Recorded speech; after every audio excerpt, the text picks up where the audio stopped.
Hello dear students, how are you all? I hope you all are safe at your home. I am your social science teacher Anindita ma'am. So let's start our today's class, okay? So in our last class, we finished chapter 3 and in today's class we start chapter 4, okay? India and its physical features. So India is the 7th largest country in the world. It is the second most populous country after China. So our India is 7th largest country in the world and it is the second most populous country after China.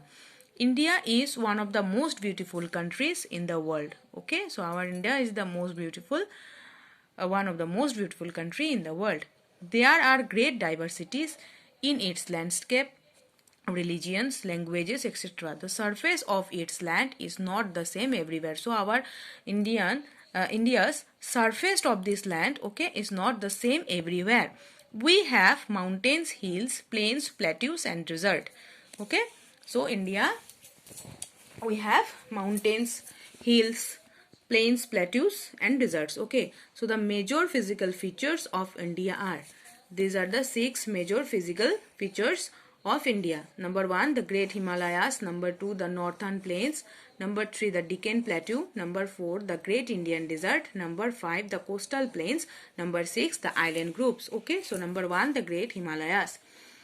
On the northern side of India lies the mighty Himalayan range. So our Indians northern side, the Himalaya situated. Okay, the highest peaks of the world like Mount Everest, Kanchenjunga, and Nanda Devi belongs to the Great Himalayas.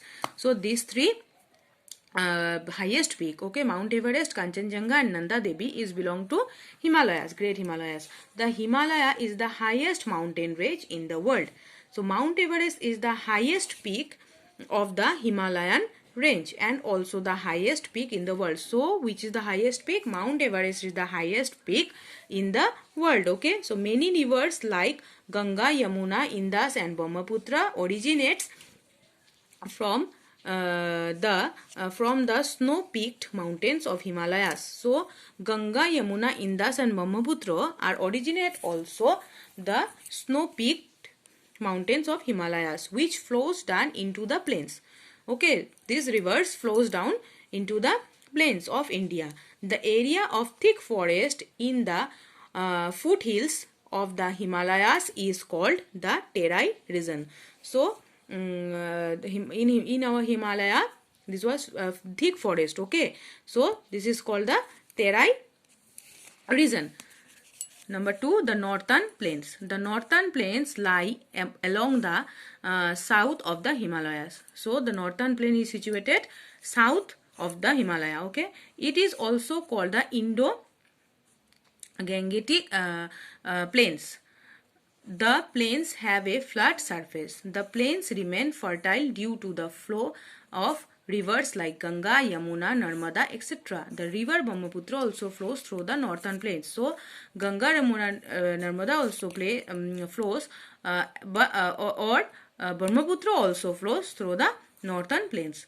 The plains are are hot during summer months and cold during winter months. So the northern plains during summer month hot and during winter months it's cold. So these plains are one of the most intensively farmed area and hence densely populated. Most of the food grains in India are produced in these plains. So most of our food grains produced in northern plains. Okay, so number 3, the Deccan Plateau. The southern part of India is a peninsula. So peninsula is an area of land projecting far into the sea or a part of land. So what is peninsula? Peninsula is an area of land projecting far into the sea. Okay, or a part of land surrounded by water bodies from 3 sides.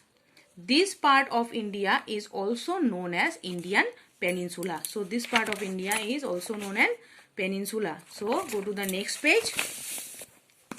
The Arabian Sea lies towards its west while the Bay of Bengal lies toward its east. So Arabian Sea lies towards the west side and the Bay of Bengal is situated towards the east. Okay, the Indian Ocean is situated to the south of the Indian Peninsula.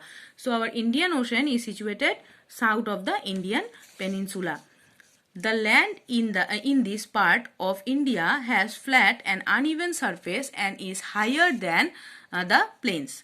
Such a land is called a plateau. So this land is called plateau. Hence it is called the Deccan Plateau.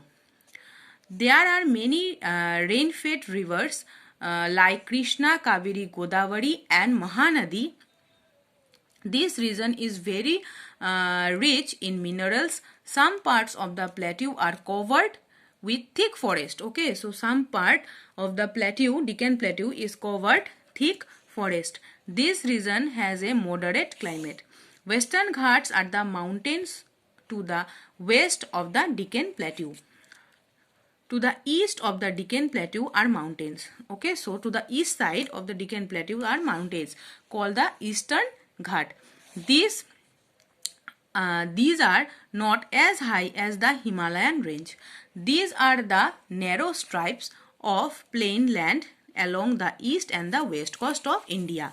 So the Great Indian Desert. So in this paragraph we'll learn about desert. Okay, a large area of land covered with sand is called a desert. In the northern western part of India lies the Great Indian Desert or the third desert. So our northern part of India is situated the third desert. It covers most of the Rajasthan.